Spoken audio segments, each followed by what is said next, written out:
सब मिलकर के बोलेंगे हालेलुया। एक बार और फिर से बोलेंगे हालेलुया। परमेश्वर के वचन के अंदर आज के ध्यान के लिए हम लोग थोड़े समय के लिए चलेंगे और इस वचनों में से कुछ बातें हैं जिनको हम इस समय पढ़ेंगे। और इन बातों को पढ़ने से पहले कुछ बातें हैं जो मैं आपको बताऊंगा ताकि हम ये समझ सकें कि ये जो वचन अभी हम पढ़ रहे हैं या ये वचन जो अभी हम देखने जा रहे हैं या इस पर जो हम मनन करने जा रहे हैं, ये आज आपको और मेरे जीवन में क्या बोलता है, ये किन महान बातों को या किन बड़ी सच्चाइयों को ये आज आपके और मेरे जीवन के अंदर बताता है। परमेश्वर का जो वचन है, बाइबल बताती है कि ये दो-धारी तलवार है, यानी कि ये इस तरफ से भी काटता है और दूसरी तरफ से भी काटता है। दो-धारी तलवार का मतलब डबल एज्ड स्वॉर्ड, यानी कि वो इधर से भी काम करता है और उधर से भी काम करता है। तो परमेश्वर के इस वचन को पढ़ने से पहले मैं आपको कुछ चीजें हैं जो बताऊंगा और हम बहुत ध्यान से सुनेंगे। सबसे पहली बात कि परमेश्वर के लोगों का जो भविष्य होता है, परमेश्वर के लोगों का जो जीवन होता है, वो संसार के लोगों के जीवन से बहुत ही अलग होता है। हालेलुया। और ऐसा नहीं है कि हमारा जीवन कुछ ऐसा जीवन हो जिसमें हमें बहुत आनंद मिले, बहुत खुशी मिले, बहुत सारी चीजें हमारे हिसाब से चले, क्योंकि कई बार हम चाहते हैं कि चीजें हमारे हिसाब से चलनी चाहिए, पर जब हम व्यवहारिक जीवन में देखते हैं तो चीजें कुछ अलग ही हिसाब से चलती हैं। बाइबल में एक सच्चाई को हम पढ़ते हैं और ये सच्चाइयां जो शुरू होती हैं ये परमेश्वर के घरानों से शुरू होती हैं। अब्राहम का सबसे पहला जो घराना किसका था? अब्राहम का था। अब्राहम के घराने के अंदर परेशानियां थी। परेशानियां क्या थी कि परमेश्वर ने उसको आशीष दे रखी थी कि तू तेरा नाम अब्राहम होगा, जिसका मतलब बहुत जातियों का पिता। लेकिन जब लोग उसे देखते होंगे कि यार इसका नाम तो बहुत जातियों का पिता है पर इसके तो कोई भी संतान नहीं है। कई बार गांव में हम देखते हैं, जब मैं छोटा गांव में था, कि नाम सुंदर लाल था लेकिन था बिल्कुल अलग ही। मतलब कि कई बार जो हमारा नाम होता है उससे हम अगर विपरीत होते हैं तो लोगों के लिए हंसने का कारण बन जाते हैं, लोगों के उपहास का कारण बन जाते हैं। कई बार हम जब चर्च में जाते हैं, लोग हम पर देखते हैं, कई चीजों में वो हमें कम समझते हैं और इसलिए हम कई बार लोगों के उपहास का कारण बन जाते हैं। क्योंकि सताने वालों में, परेशान करने वालों में सबसे बड़ी बात होती है कि हमारे कई बार अपने घर के ही लोग होते हैं। अपने ही घर के लोग हमें क्या करते हैं? चिढ़ाते हैं। अपने ही घर के लोग हमारा मिसयूज करते हैं, हमारा गलत फायदा उठाते हैं। क्योंकि बाइबल के अंदर ये बात सच है। और बाइबल के अंदर इतिहास को अगर हम पढ़ें तो अब्राहम की बीवी क्या थी? बांझ थी। उसके अपने लोग उसको चिढ़ाते थे। आगे हम चलते शमूएल की कहानी में आते हैं तो हन्ना भी क्या थी? बांझ थी। उसकी अपनी ही कौन उसको चिढ़ाती थी। कई बार लोग हमें उपहास कर, लेकिन परमेश्वर कई बार इन कमियों को हमारे जीवन में छोड़ता है और परमेश्वर कई बार हमें ये दिखाना चाहता है कि तुम्हारा सहारा दुनिया में कोई नहीं है, तुम्हारा सहारा मैं हूँ। हालेलुया। तुम्हारे साथ मैं खड़ा हूँ दुनिया में। तुम्हारे अपने, तुम्हारे रिश्तेदार, तुम्हारा परिवार भले आपके साथ हो या ना हो, लेकिन तुम्हारे साथ मैं खड़ा हूँ। आगे चलते हैं, जब हम बाइबल को पढ़ते हैं तो यूसुफ के बारे में हम लोग पढ़ते हैं, जिसमें से कुछ बातों को आज हम उसके जीवन में से देखने वाले हैं। पर मैं आपको ये बताऊं कि यूसुफ एक अच्छे परिवार में से था और यूसुफ को जो है उन्होंने गड्ढे में डाल दिया और यूसुफ को गड्ढे में डालने के बाद उसको 30 या 20 चांदी के सिक्कों में बेच दिया। अगर यूसुफ गड्ढे में ना डाला जाता, वो ना बेचा जाता, तो क्या वो कभी भी उस बाबीलोन राजा का प्रधानमंत्री नहीं बनता। बाइबल में और भी कितने लोगों को हम लोग देखते हैं कि उनके जीवन में, दाऊद के जीवन में क्या, जब तक गोलियत नहीं आता तब तक वो इस्राएल का राजा नहीं बनता। और गोलियत को आने से उसके परिवार में कौन? उसके अपने भाई लोग क्या कर रहे थे? रोक रहे थे। उसके भाई कहने लगे, जब अपने भाई को आर्मी में जब सेनाएं तैयार खड़ी थी, वो पहुंचा, उनके लिए खाना लेकर अच्छा काम करने गया, लेकिन वहां उसको गालियां पड़ी। कि तू क्या हमारा तमाशा देखने आया है, तू यहाँ क्या करने आया है, तेरा यहाँ क्या काम है, तुम छोटी सी सब भेड़ बकरियों को छोड़कर वहां से कैसे आ गया। इसका मतलब कि लोग जब अच्छा करते हैं तो कई बार हम जो लोग अच्छा करते हैं तो हमें कई बार बुराई सुनने के लिए मिलती है। हम किसी के लिए भलाई करते हैं, लोग हम पर उल्टा सोचते हैं कि यार पता नहीं क्यों उसके लिए पीछे पड़ा है, क्यों उसके लिए भलाई करता है, क्योंकि हम इसलिए करते हैं कि परमेश्वर का आत्मा हमारे जीवन के अंदर उन चीजों को डालता है और वो चीज हमें प्रभु के लिए करनी ही है। हालेलुया। और इसलिए जब परमेश्वर के वचन में और हम आगे बढ़ते हैं तो ऐसे बहुत सारे लोगों को हम अपने जीवन में पाते हैं और बाइबल के अंदर भी हम लोग पढ़ते हैं कि कई बार जो है परमेश्वर के दुश्मन जो के लोगों के दुश्मन होते हैं। बाइबल में लिखा है कि मनुष्य के दुश्मन उसके अपने ही घर के लोग होंगे। और हमें इस जीवन में बहुत सावधानी के साथ में रहना है। और सबसे बड़ी बात हमारे जीवन के अंदर हम ये देखते हैं कि अगर यीशु मसीह के साथ में उसके प्यारे चेले रहते थे, कौन रहते थे? लेकिन उसके बावजूद भी उन चेलों में से एक व्यक्ति विश्वासघाती था और यीशु को मालूम था ये पक्का चोर है, लेकिन उसके बाद भी उसने उसे अपने से अलग नहीं किया, ये सोच कर कि ये जैसा कैसा है ये परमेश्वर ने मुझे दिया है और मुझे इसे अपने साथ रखना है। अगर वो विश्वासघाती ना होता तो यीशु क्रूस पर ना चढ़ाया जाता और आपके और मेरे लिए उद्धार का मार्ग ना निकलता। क्योंकि हर एक व्यक्ति अगर आज आपके जीवन में आपके सामने दीवार बन करके खड़ा है, इसका मतलब ये है कि परमेश्वर ने उसको वहां रखा है। कुछ समय तक वो रहेगा और एक समय आएगा जब परमेश्वर खड़े को अपने हाथ से छोड़ देगा और उसके बाद वो जाने फिर उसका काम जाने। अब हम यूसुफ की कहानी की तरफ आते हैं। 37वें अध्याय को हम बाइबल में से निकालेंगे, उत्पत्ति की पुस्तक और उसके 37वें अध्याय।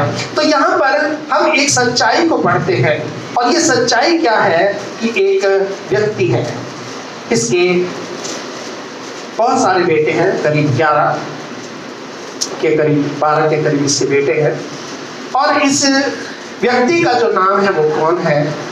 याकूब है। क्या नाम है?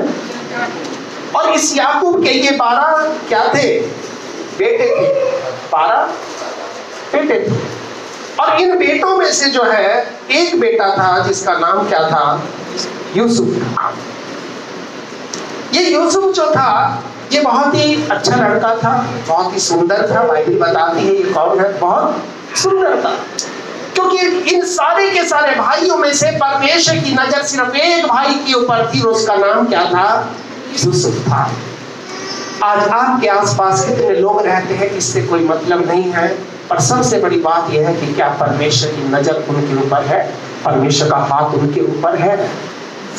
ये भाई जो था इस परिवार के अंदर था और इस की मैं एक छोटी सी आपको कहानी, क्योंकि ये कहानी बहुत लंबी हो जाएगी, मैं छोटा करके आपको बताता हूँ कि ये सबसे छोटा था। यूसुफ अपने परिवार में छोटा था और छोटा होने के कारण इसका पिता जो है इसको बहुत प्यार करता था। एक दिन की बात है, इसके पिता ने इसके अंदर सुंदर सा एक इसकी ड्रेस बनवा के दी, सुंदर से इसको कपड़े सिलवा करके दिए। और उन सुंदर कपड़ों को देख करके इसके जो दूसरे भाई थे वो क्या हो गए? जल गए, बड़े परेशान हो गए। हालांकि गलती याकूब की थी, पर उसकी गलती क्यों थी? क्योंकि उसको सब भाइयों के लिए बनाना चाहिए था और उसने इसी यूसुफ के लिए बनवा दिया। लेकिन कई बार हमारे जीवन में जब कुछ अच्छा होता है या बुरा होता है वो इसलिए होता है क्योंकि उसके पीछे कोई परमेश्वर का हाथ चलता रहता है, वो हमें दिखाई नहीं देता। और इसको एक सुंदर ड्रेस उन्होंने बनवा दी। थोड़ा सा तीसरे वचन को पढ़ेंगे, क्या लिखा है? और इस्राएल अपने सब पुत्रों से बुढ़ापे नहीं, पुत्रों से बढ़ के यूसुफ से प्रीति रखता था। यूसुफ से प्रीति रखता था। हाँ, क्योंकि वह उसके बुढ़ापे का पुत्र था। क्योंकि वो उसके बुढ़ापे का पुत्र था। हाँ, आगे उसने उसके लिए एक रंग बिरंगा अंगरखा बनवाया। हाँ, सो जब उसके भाइयों ने देखा कि हमारा पिता हम सब भाइयों से अधिक उसी से प्रीति रखता है, हाँ, तब वे उससे बैर करने लगे और उसके साथ ठीक तौर से बात नहीं करते थे। अब वो परिवार में छोटा था अब एक छोटा बच्चा अगर किसी परिवार में हो तो उस बच्चे की, छोटे बच्चे की चीजें कुछ अलग होंगी और बड़े बच्चे की ख्वाहिशें कुछ अलग होंगी। लेकिन वो ये सोचते थे, एक ही परिवार में ये लोग रहते थे, एक ही परिवार में ये सब भाई थे। अगर आज आपके परिवार में एक छोटा बच्चा है तो उसको अगर आप एक छोटा सा कोई फ्रॉक दिला दो या कोई अच्छा टी शर्ट दिला दो तो वो बच्चा ज्यादा खुश होगा। वही बच्चा अगर बड़ा है तो उसको अगर आप फ्रॉक फ्राक दिलाओ उससे कोई फर्क नहीं पड़ेगा, उसे तो चाहिए साइकिल चाहिए, या बड़े को तो मोटरसाइकिल चाहिए, क्योंकि सबकी इच्छाएं उनकी जरूरत और उनकी उम्र के आधार पर तय की जाती हैं। ठीक है, ये उनके जरूरत के या उनकी इच्छाओं के आधार पर तय नहीं की जाती। और इसीलिए यहाँ पर क्या हुआ, इस बच्चे को जो एक रंग बिरंगा उसने क्या बनवा दिया, अंगरखा बनवा दिया। तो उस समय इसी परिवार के अंदर दो बात होने लगी। पहली बात क्या थी, उसके भाई उससे नफरत करने लगे, और दूसरी बात उससे ठीक से बात नहीं करते थे। आज कितने परिवारों में ऐसा हो रहा है, जब कोई व्यक्ति बढ़ता हुआ नजर आता है कि उसके अपने ही लोग जो है उससे ठीक से बात नहीं करते, बात तो करते हैं पर ठीक से बात नहीं करते। मतलब जो अंदर से बात करनी चाहिए वो बात। और इस यही एक सारी समस्याओं का क्या था, एक जड़ था। क्योंकि 11 वचन को पढ़ेंगे, क्या लिखा है इसमें। उसके भाई तो उससे डहा करते थे। हाँ, उसके भाई डहा करते थे, मतलब उससे प्यार करते थे। ठीक है, डहा करना, छुप छुप के देखना, ये क्या कर रहा है, ये कहाँ जा रहा है, ये किससे मिल रहा है, ये किसके पास उठ रहा है, ये किसके पास बैठ रहा है। डहा उसको बोलते हैं कि नजर से पीछा करना। समझ गए, नजर से पीछा करना। डहा करने का मतलब, आज बहुत लोग हैं वो हमसे बोलते तो कुछ नहीं है, लेकिन वो हमारा नजर से पीछा कर रही है। कहाँ जा रहा है, इससे मिलने कौन आया है, ये किस घर में गया, कितनी देर तक बैठा, इसने आज क्या खाया, इनके घर में आज क्या बना है, ये लोग आज कहाँ जा रहे हैं, किसके घर जा रहे हैं। वो लोग इन सब चीजों को नोट करते रहते हैं, और इसलिए भी भाई लोग जो थे इससे नफरत करते थे और इनकी सारी गतिविधियों पर वो नजर रखते थे। अब इन भाइयों ने क्या किया, हाँ, कि एक उन्होंने कहा एक काम करते हैं कि हम इसको ऐसा करते हैं, हमारा पिता जो है वो तो अपना सारा कुछ इसी को दे देगा, और इसलिए अब हमें इसे क्या करना पड़ेगा, मारना पड़ेगा, इसको मारना पड़ेगा।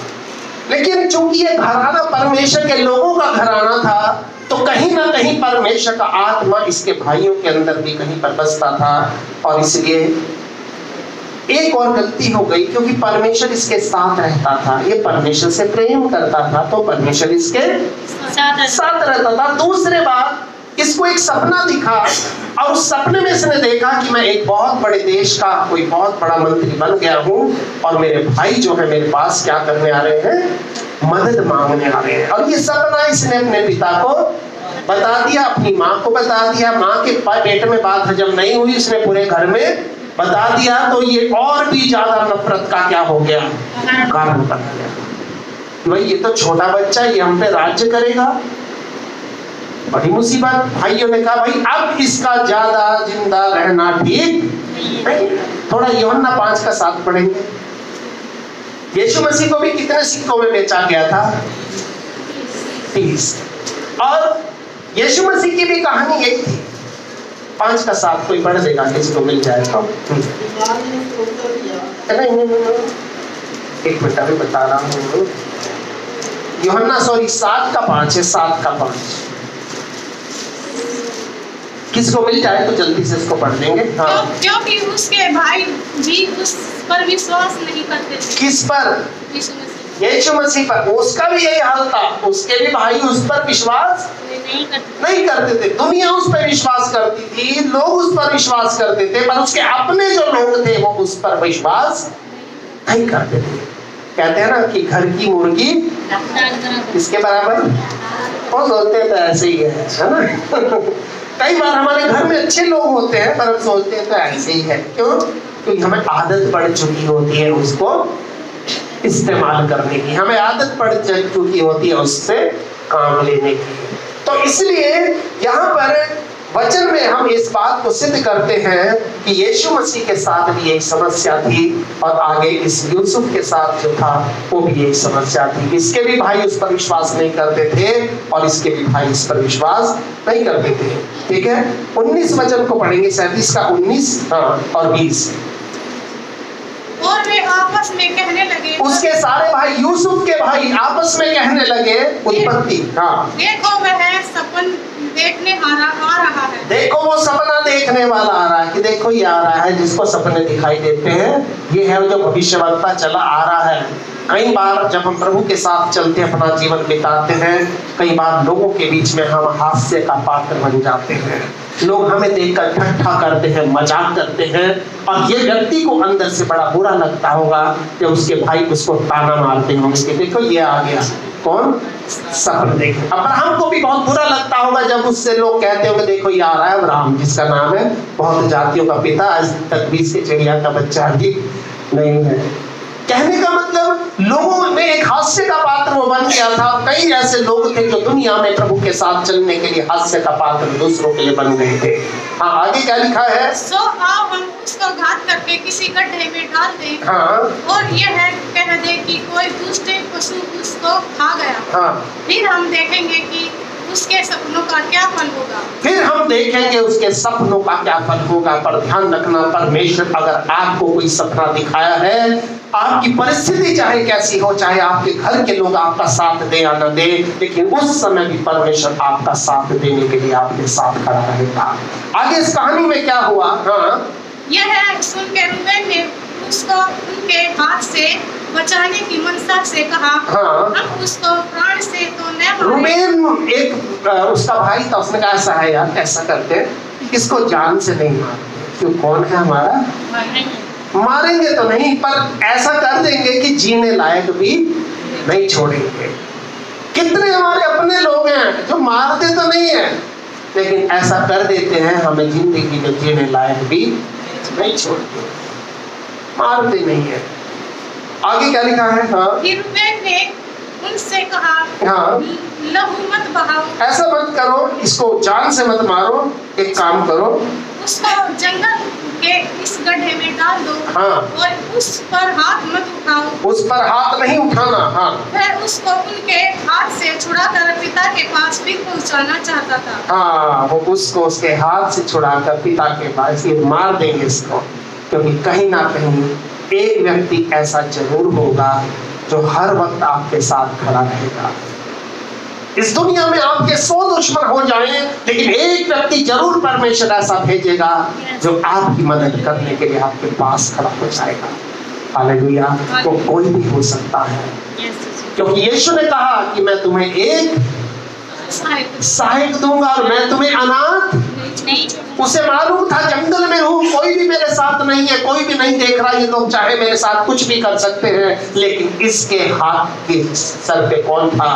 परमेश्वर था। इसके अपने इसके खिलाफ थे, लेकिन उनमें से एक व्यक्ति के मन के अंदर आया, इसको मारने नहीं देंगे।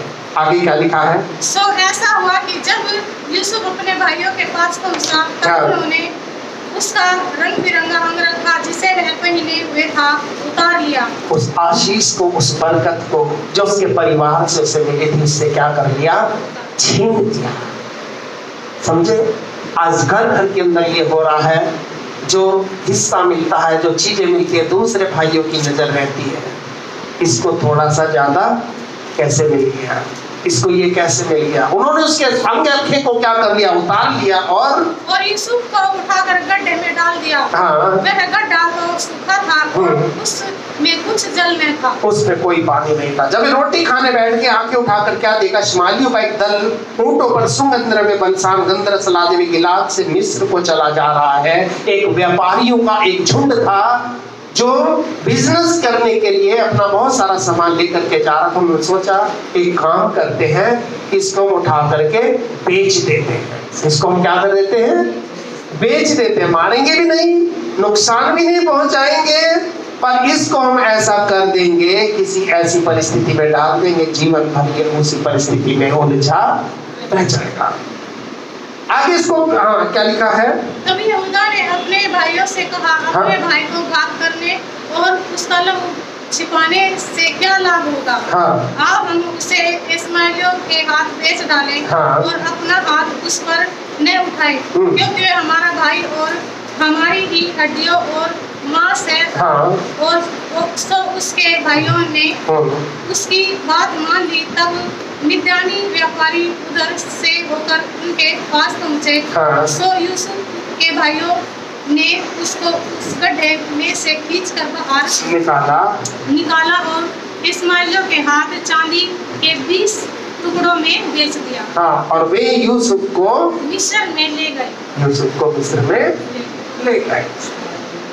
ठीक है, कहाँ ले गए इसको? मिस्र में ले गए। अपने भाइयों के द्वारा इसको क्या कर दिया गया? बेच दिया गया।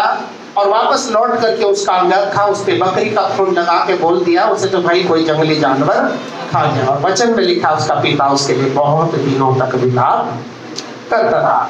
अब बेचारा बिक गया। बिकने के बाद थोड़ा उसका 39 चैप्टर पे आएंगे। ये कहाँ गया? बेच करके जो है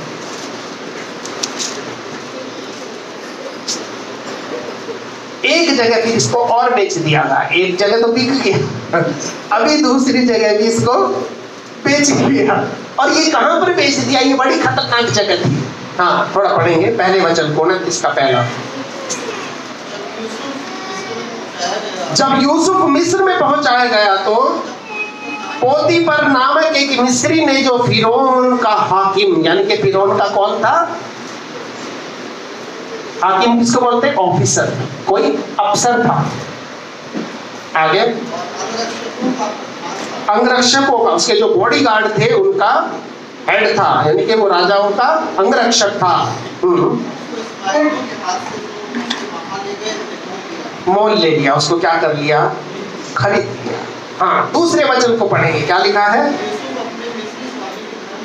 यूसुफ अपने मिस्री स्वामी के घर में रहता था और ध्यान से पढ़ेंगे, यहोवा उसके संग में था, परमेश्वर उसके संग में था। उसको बेच दिया गया। उसको जो भी किया उसने कभी किसी से शिकायत नहीं करी कि देखो मेरे भाइयों ने मेरे साथ ऐसा किया, मेरे पिता को बता दो कि मैं जिंदा हूँ। किसी को बोल सकता था, चिट्ठी भिजवा सकता था, किसी के हाथ खबर करवा सकता था, खुद भाग करके अपने पिता के पास जा सकता था, लेकिन उसने परमेश्वर की योजना को अपने जीवन में स्वीकार किया क्योंकि परमेश्वर उसके साथ था। आगे हाँ, और कौन भाग्यवान पुरुष हो गया? जिस व्यक्ति के घर में वो गया वो व्यक्ति क्या हो गया? भाग्यवान पुरुष हो गया। और उसने भी देखा कि परमेश्वर इस बच्चे के साथ में रहता है और जो काम वो करता है यहोवा उसके हाथ से क्या कर देता है? सफल कर देता है। यानी कि जिस चीज में वो हाथ मार देता है उसी चीज में से आशीष उगने लगती है। हालेलुया। ये परमेश्वर का जन था, परमेश्वर का हाथ इसके ऊपर था, इसको बचपन से परमेश्वर ने चुना हुआ था। और ये आज भले अपने परिवार में नहीं था, अपने पिता के पास नहीं था, अपने भाइयों के पास नहीं था, लेकिन उसके बाद भी इसको इतना आदर मिला, इतना सम्मान मिला। चौथा वचन क्या कहता है? जब उसके अनुग्रह की दृष्टि उस पर हुई,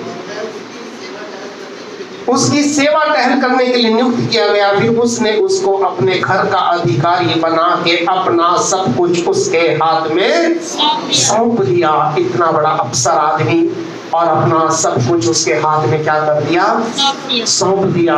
क्यों सौंप दिया? क्योंकि उसको मालूम था कि परमेश्वर इसके साथ रहता है। हालेलुया। और परमेश्वर की नजर इसके ऊपर बनी रहती है। ये इंसान जो काम करता है वो काम बहुत सफल होता है। और आगे क्या लिखा है?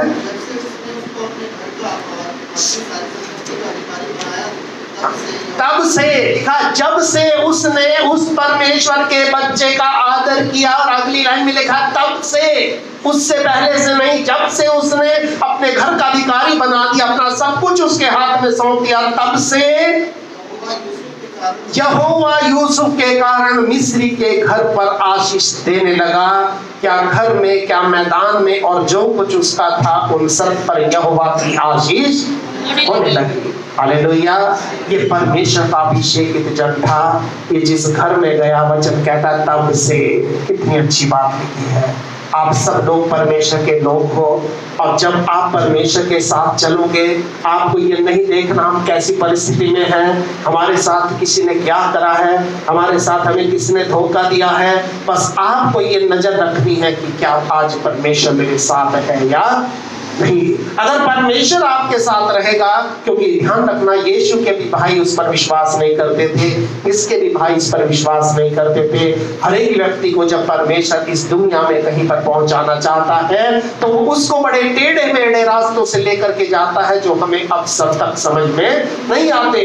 कई बार हमारे जीवन में कुछ अपने लोग हमारे दुश्मन बन के बैठ जाते हैं। जो हम करना चाहते हैं वो हमें नहीं करने देते हैं। क्यों? क्योंकि वो इसलिए नहीं करने देना चाहते हैं क्योंकि परमेश्वर की कुछ योजना होती है जो उस समय हमें समझ में नहीं आती है। हाँ, आगे पढ़ेंगे। हाँ, यहाँ तक छोड़ दिया था, अपने खाने की रोटी को छोड़ो, अब है अपनी संपत्ति का भी हाल जानना। अब आप समझो कितना विश्वास ही उसके ऊपर करता था। सिर्फ रोटी खाने के लिए घर में आता था या रोटी से मतलब रखता था, वो ये भी नहीं पूछता था आज क्या कमाया, क्या खर्च हो गया, आज कितना मेरा बचा है, कितना खर्च हो गया।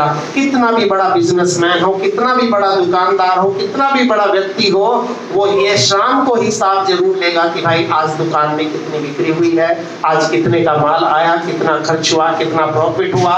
लेकिन ये इसने पूछना इसलिए बंद कर दिया था कि जो आ रहा था वो इतना ज्यादा आ रहा था, शायद अब इससे भी संभाला नहीं जा रहा था। हालेलुया। और ध्यान रखना कि परमेश्वर के जो अभिषेकित है, ये व्यक्ति अभिषेकित था। दुनिया के लोग इसको मनहूस कह सकते थे, इसको गुलाम कह सकते थे, क्योंकि बिका हुआ जन था, इसको खरीदा हुआ था। आप और मुझको भी यीशु ने अपने लहू से क्या किया हुआ है? खरीद रखा है। अपने लहू से खरीद करके, बाइबल में लिखा तुम एक कीमत दे करके मोल लिए गए हो, और इसलिए अपने जीवन के द्वारा, ताकि हम परमेश्वर की महिमा को कर सके। हाँ, आगे क्या लिखा है? एक समस्या उसमें थी। क्या थी? वो एक सुंदर था और रूपवान था। और ऐसा क्यों था? क्योंकि परमेश्वर उसके, परमेश्वर का जो नूर था, परमेश्वर की जो आशीष थी, उसकी जो बरकतें थी, वो उसके चेहरे से चमकती थी। हालेलुया।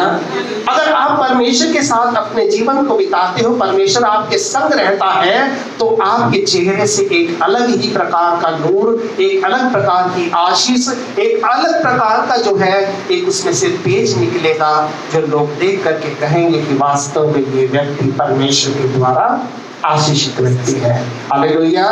और यहाँ पर अब क्या हुआ? ये सारा का सारा काम अपनी ईमानदारी से करता था, लेकिन अभी परमेश्वर नहीं चाहता था कि यहाँ पर टिका रहे। हालेलुया। परमेश्वर क्या चाहता था? कि यहाँ से निकले, क्योंकि यहाँ तक के लिए मुझे इसको नहीं भेजा है। अब ये बेचारा अपना पूरा काम मेहनत से, ईमानदारी से करता रहा, पर वहां पर एक कुछ गड़बड़ हो गया। वहां क्या हो गया? 7वें वचन को पढ़ेंगे।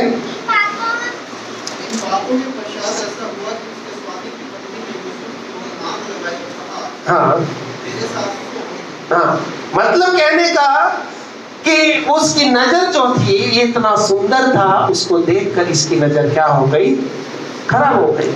अब ये बेचारा, इसको एक दिन उसने पकड़ लिया और ये बेचारा बच करके उससे भागा। और क्या हो गया? भागने के चक्कर में इसका जो कपड़ा था वो उसके हाथ में छूट गया। और उसने जब देखा कि भैया ये तो काबू में आने वाला नहीं है, किसी और को जाके ये पहले बता दे, उसने उसके ऊपर पहले से ही इल्जाम लगा दिया कि ये मेरे साथ कोई बदतमीजी कर रहा था। अब जब इसके मालिक को पता चला, आप समझ सकते हो, इतना सब कुछ करने के बाद, इतना विश्वास करने के बाद, जब किसी मालिक को ये पता चलेगा यार कि मेरे साथ तो धोखा कर रहा है, उसके बाद उसने क्या किया? उसको बंदी गृह में डलवा दिया। ठीक है, थोड़ा सा 19 वचन को पढ़ेंगे। ये बातें सुनकर हाँ कि तेरे दास ने मुझसे ऐसा काम किया, यूसुफ के स्वामी का कोप भड़का हाँ, और यूसुफ के स्वामी ने उसको पकड़ कर बंदी गृह में जहाँ राजा के कैदी बंद थे डलवा दिया, अर्थ है वो उस बंदी गृह में। हाँ फिर लेकिन 21 वचन फिर कहता है कि उस जेल के अंदर भी यहोवा उसके संग संग रहा, क्योंकि उसने अपनी ईमानदारी से काम किया था। कई बार हम परमेश्वर के लोग होते हैं, हम कई बार अपनों से बचकर कहीं जाते हैं और वहां पर भी हमें धोखा मिलता है, और परिस्थिति भले ही कैसी क्यों ना हो, एक बात ध्यान रखना है कि परमेश्वर हमारे संग संग रहना चाहिए। उसे जेल में डलवा दिया और क्या लिखा है, पर यहोवा यूसुफ के संग संग रहा और उस पर करुणा की और बंदी गृह के जो दरोगा, जेल का जो जेलर होता था, उसके अनुग्रह की दृष्टि पे, यार ये तो बहुत अच्छा बच्चा है, शायद गलत इल्जाम में ये जेल में डाला गया है। आज दुनिया में अगर आप जेलों का सर्वेक्षण करोगे तो जो असली कैदी हैं, जो असली गुनाहगार हैं, वो बाहर जमानत पे घूम रहे हैं क्योंकि उनके पास बहुत पैसा है। बेचारे बेकसूर लोग आज भी अंदर जेलों में बंद पड़े हैं, जिनकी कोई सुनने वाला नहीं है, जिनके पास पैसा नहीं है कि वो वकील को दे सके, अपनी बेगुनाही को साबित कर सके। अगर आप जेलों के अंदर जाकर सर्वे करोगे, सर्वेक्षण करोगे, तो काफी % लोग ऐसे हैं जो बेगुनाह अंदर बंद हैं, और जो गुनाहगार लोग हैं वो जेल से बाहर घूम रहे हैं। तो कई बार जब हम इस कहानी को पढ़ते हैं तो हमें ये प्रतीत होता है, ये हमें पता चलता है कि ऐसा इसके साथ इसलिए हो रहा था क्योंकि परमेश्वर इसको कुछ अलग जगह पर ले जाना था। और इस जेल एक ऐसा स्थान था जहां से इसका एक भविष्य तय हुआ। क्योंकि क्या हुआ, हाँ थोड़ा आगे पढ़ेंगे। इसलिए बंदी के दरोगा ने उन सब बंदियों को जो कारागार में थे, हाँ उसने कहा ठीक है भाई, मैं जेलर नहीं हूँ, असली मालिक जेल का तो ये, इन सब कैदियों को भी तेरे हाथ में मैं क्या कर देता हूँ, सौंप दे। ये जहां पर भी गया परमेश्वर ने लोगों के फेवर को जो है इसके प्रति क्या कर दिया, बदल दिया। लोग इससे प्रेम करने लगे, लोग इसको अपना सब कुछ सौंपने लगे। क्यों? क्योंकि परमेश्वर इसके साथ साथ। हाँ आगे क्या लिखा है, जो काम वहाँ करते थे, हाँ उसी की आज्ञा से होता था। हाँ यूसुफ के वश में जो कुछ था, उसमें से बंदी के दरोगा को कोई भी वस्तु देखने न, यानी कि वो जेलर अब फ्री हो गया। उसको मालूम है मेरे पास एक बहुत ही दिमागदार, एक बहुत अच्छा व्यक्ति आ गया। क्या आपने कभी सुना है किसी कैदी के हाथ में किसी जेलर ने अपनी सारी की सारी ड्यूटी को दे दिया, ले भाई तू ही कैदियों से निमट, तो इनको खाना पीना दे, तो इनसे बात कर। लेकिन क्योंकि इसके साथ ऐसा इसलिए हुआ, परमेश्वर इसके संग संग था। हालेलुया। आप और मैं जिस भी परिस्थिति में रहेंगे, हम कहाँ हैं इसका कोई मतलब नहीं है, पर सबसे बड़ी बात यह है कि परमेश्वर हमारे साथ साथ रहना चाहिए। परमेश्वर कई बार बुरी परिस्थितियों में से निकालेगा, हमें परेशानियों में से निकालेगा, और कई बार हम लोगों के लिए हास्य का पात्र बनेंगे। आप समझ, जब इसको जेल में डलवाया गया होगा, बाहर के लोगों ने कितना हंसा होगा, मोहल्ले वालों ने कितना बोला होगा, देखो कल तक तो सब कुछ इसके हाथ में था और आज ऐसा हो गया। इसके लिए कितने अपमान की बात होगी, इसके लिए कितना इसको सुनना पड़ा होगा। लेकिन इसको परमेश्वर पर भरोसा था, क्योंकि वो परमेश्वर यहाँ से निकाल कर मुझे कहीं लेकर के जा रहा है। हालेलुया। फिर आगे थोड़ा सा जब हम आएंगे, इसी जेल के अंदर 2 व्यक्ति आए, 40वें अध्याय में। इसी जेल में 2 व्यक्ति आए जिनको थोड़ा सा सजा राजा ने दिया था। राजा का नाम फिरौन था। उनमें से एक पिलाने हारा था राजा का, और दूसरा उसका पकाने वाला, मतलब एक तो उसका कुक था और एक उसका कप बियरर था। कप बियरर का मतलब पहले समय में राजा के पास 2 लोग होते थे जो उसके पसंद का खाना बनाता था, उसको पकाने वाला बोलते थे।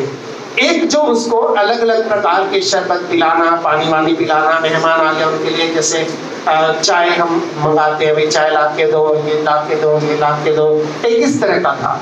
इन दोनों को जो है कुछ गलती हुई होगी, तो इन दोनों को भी उसी जेल के अंदर डाला गया। तीसरा वचन 40 का 3 पढ़ देंगे, क्या लिखा है? उन्हें कैद कराके अधर्मियों के प्रधान के घर के उसी बंदीगृह में जमाई यूसुफ बंदी था। हाँ दिलवा दिया। हाँ तब अधर्मियों के प्रधान ने उनको यूसुफ के हाथ सौंपा हाँ, और वह उनकी सेवा टहल करने लगा।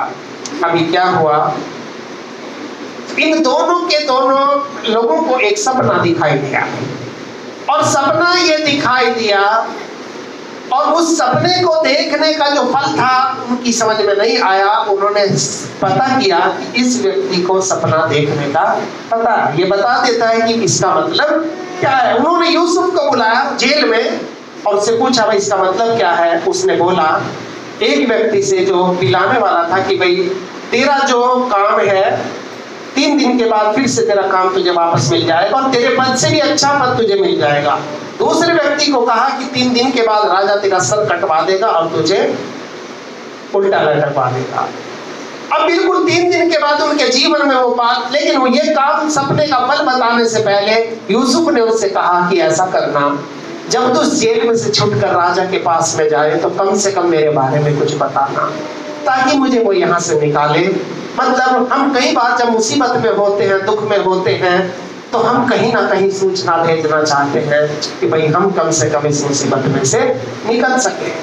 इसने इन दोनों व्यक्तियों को कहा, पर बाइबल में लिखा है कि इसका काम फिर से 21-22 को पढ़ेंगे, 40 का 21-22।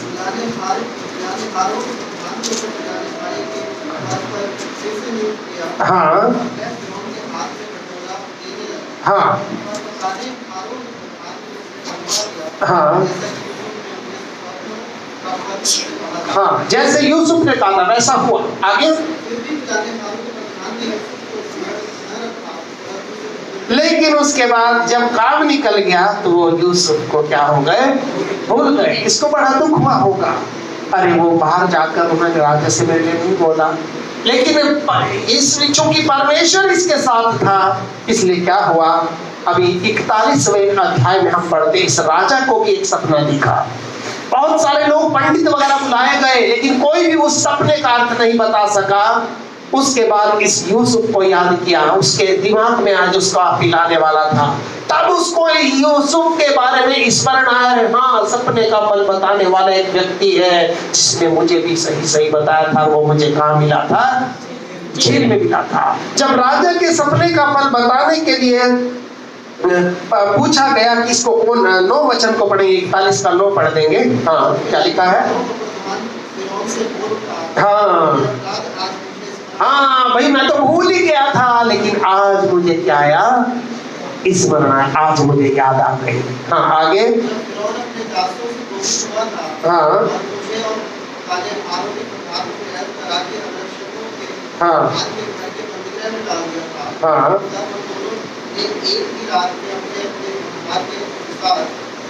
सपने देखा। हाँ, इस्राएली जवान था। हाँ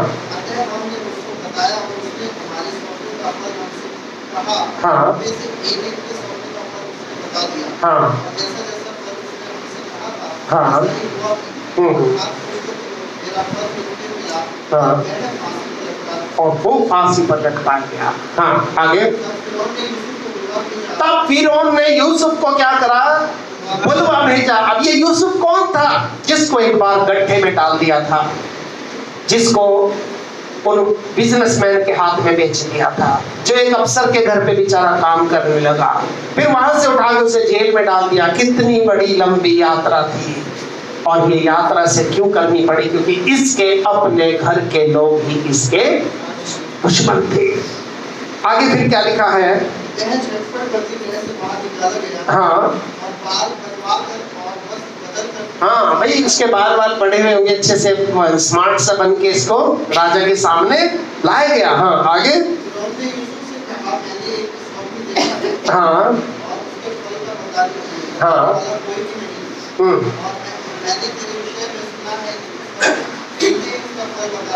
हाँ हाँ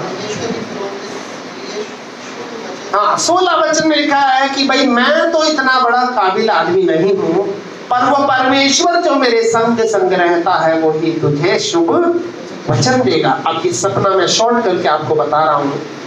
इस सपने में क्या हुआ, इस राजा ने एक सपना देखा और वो सपना इस बात का प्रतीक था कि आने वाले 7 सालों तक तेरे यहाँ बहुत जबरदस्त फसल होगी, पर उन 7 साल के बीतने के बाद 7 साल का एक बहुत बड़ा अकाल पूरे संसार के अंदर पड़ेगा, ना ही देश में, पूरे संसार में वो अकाल पड़ेगा।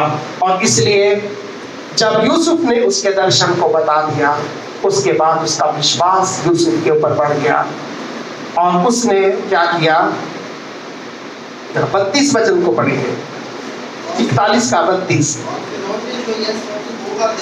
हाँ हाँ पूरा करेगा।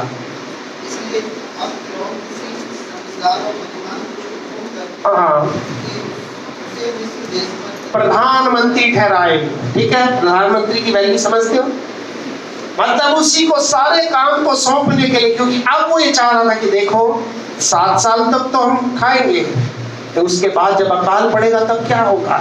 उसके लिए हमें एक ऐसा दिमाग वाला बुद्धिमान व्यक्ति चाहिए, और वो व्यक्ति जो है राजा को सोच रहा था कि मैं ये व्यक्ति किसको बनाऊं। और 37 वचन को पढ़ेंगे, 37। हाँ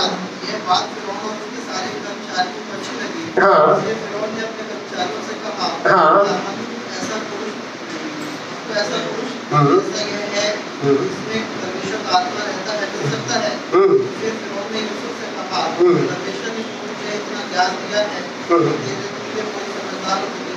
तेरे तुल्य कोई समझदार या बुद्धिमान नहीं। क्यों? क्योंकि परमेश्वर तेरे साथ है।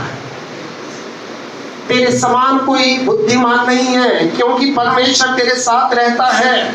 और इसीलिए 40 वचन को पढ़ेंगे, इस कारण तू मेरे घर का अधिकारी होगा और तेरी आज्ञा के अनुसार मेरी सारी प्रजा चलेगी। सिर्फ राजगद्दी के विषय में मैं तुझसे बड़ा होऊंगा।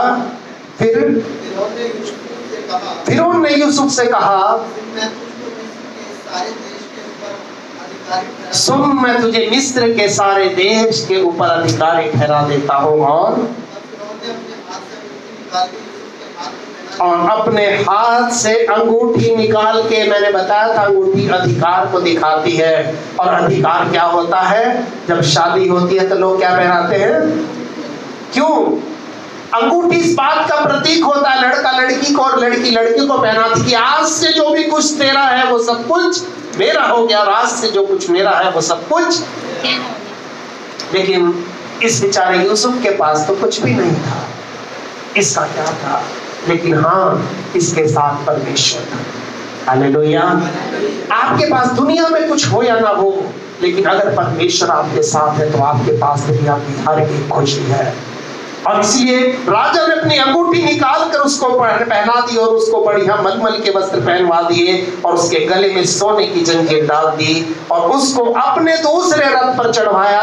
और लोग उसके आगे आगे ये प्रचार करते चले कि घुटने टेक कर दंडवत करो। और उसने उसको मिस्र के सारे देश के ऊपर प्रधानमंत्री ठहराया। 44 वचन पढ़ेंगे।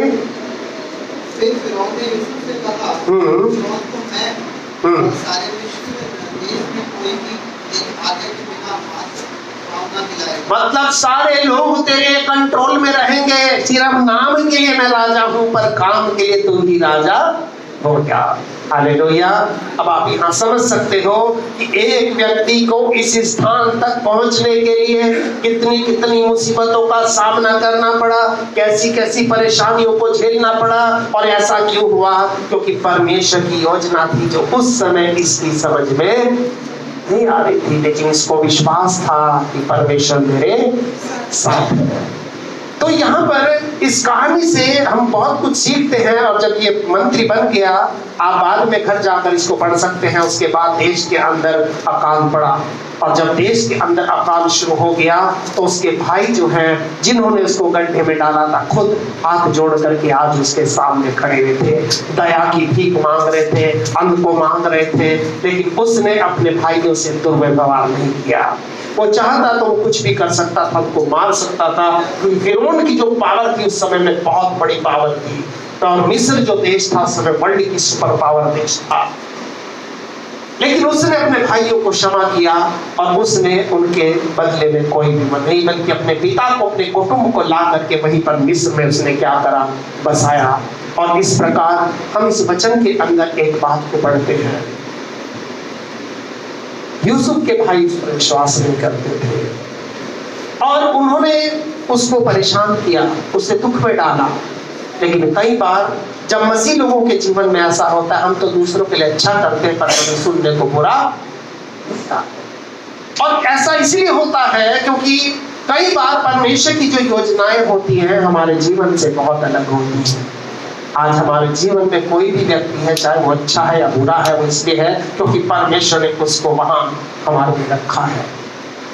और ये मानकर हमें चलना पड़ेगा, हर एक परिस्थिति में वो परमेश्वर हमें संभालेगा, क्योंकि जितनी बड़ी आशीष आने वाले समय में मिलेगी उतनी बड़ी परीक्षाओं में से भी हमें होकर के गुजरना पड़ेगा।